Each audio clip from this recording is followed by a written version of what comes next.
So I have three stories about skin that I want to share. The first one, I was about 4 years old, and I think my brother was 9 years old. We would sit and watch Gomer Pyle and eat peanut butter sandwiches with the crust removed. He would sit in this chair, this antique chair, like a wicker chair, you know, with the cane seating, these octagonal little holes in the lattice. And my memory is that he would sit there often eating his peanut butter sandwich, watching Gomer Pyle naked. Because the thing that sticks in my memory mainly is that when he'd stand up, there would be this beautiful red pattern on his butt. and I just found that wonderful, just delightful. Like people nowadays, they say they like cut flowers, you know. I had that same feeling that I just admired. And people would come over and I'd want to show them, you know. And I remember when he would sit there and he'd be watching, sometimes I would crawl underneath the chair and poke at the little skin balloons that would be pushing through. And I think he liked it. I mean, he didn't. He would kick me, but not right away. So that's the first story about skin. The other one is, my wife and I had 2 babies at home, and the second one, both ones we'd go to a birthing class, and we went to this birthing class. It was in Houston, and Houston is not Austin. You know, home births are kind of like gardening. You know, it's just, you know, you just don't do that.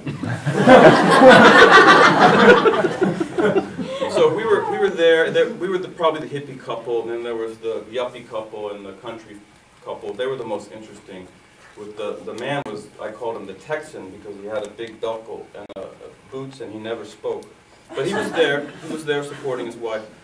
And the midwife, she'd circle us up, and then she'd ask us a question, or she'd say something. This one time she said, when the baby comes out, you want to put the baby, you want to put her right on the mama's belly and let her hear the heartbeat like she's been hearing a long time. Because in the hospital, they'll take her and they'll poke her and they'll brand her and they'll take her someplace and weigh her. And it's like, you know, a librarian getting a book. You know, they just want to classify it and get it done. So then, you know, but she didn't want to influence our opinions about what we're going to do ourselves if we ended up at the hospital. So she'd go around the circle saying, you know, what do you think about this? And we went around the circle, and, you know, we heard a lot of people yakking, saying kind of predictable things and taking too long to say it. Finally, we got the country couple, and you could tell by the look on the Texan's face that he was actually going to talk this time. And it was amazing when he did speak, because he said, and I'll try to get his accent. He said, he said, yeah, I agree with that, because it's skin on skin. And everyone else in the room just sort of went quiet, because they just knew that that's what it was. It was skin on skin.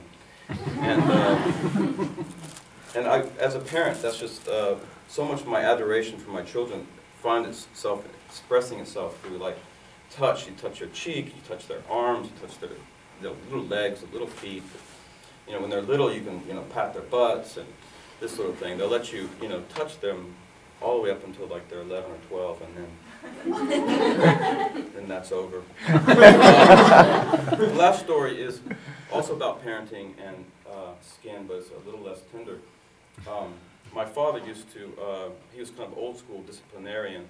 You know, you didn't say yep or yes. You know, you said yes sir, no ma'am, that sort of thing.